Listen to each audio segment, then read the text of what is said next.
తెలుగు వారి అత్యంత ముఖ్యమైన పండుగ. చైత్ర శుద్ధ పాడ్యమి రోజున ఈ పండుగను జరుపుకుంటారు. ఉగాది అంటే కొత్త సంవత్సరం ప్రారంభం, కొత్త ఆశలకు నందు. ముక్తి అంటే షడ్రుచుల వెలయింపు.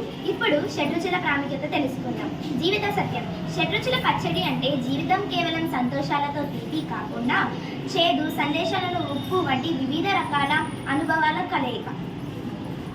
తీపి బెల్లం, ఇది ఆనందం, సంతోషానికి సంకేతం. జీవితంలో ఎదురయ్యే మధురమైన క్షణాలను ఇది సూచిస్తుంది. ఎలాంటి పరిస్థితులు ఎదురైనా నేర్పరి వ్యవహరించడం నేర్పిస్తుంది. కష్టాలను సూచిస్తుంది, బాధలను భరించడం నేర్పిస్తుంది. లవణం, దానికి సంగీతం. జీవితంలో ఎదురయ్యే ఉద్రేకాలను ఇది సూచిస్తుంది. కషాయం మామిడి, ఇది కుతూహలానికి, ఆశ్చర్యానికి సంగీతం. జీవితంలో ఎదురయ్యే కొత్త అనుభవాలను, ఆశ్చర్యాలను ఇది సూచిస్తుంది. ఆరోగ్యం. ఉగాది వచ్చే సమయానికి వసంతకాలం, వాతావరణంలో మార్పుల వల్ల జలుబు, దగ్గుల వంటి ఆరోగ్య సమస్యలు వస్తాయి. ఈ పచ్చడిలో వేసే పదార్థాలు వేప పువ్వు, మిరియాలు రోగ నిరోధక శక్తిని పెంచడానికి, ఆరోగ్యాన్ని కాపాడడానికి సహాయపడుతుంది.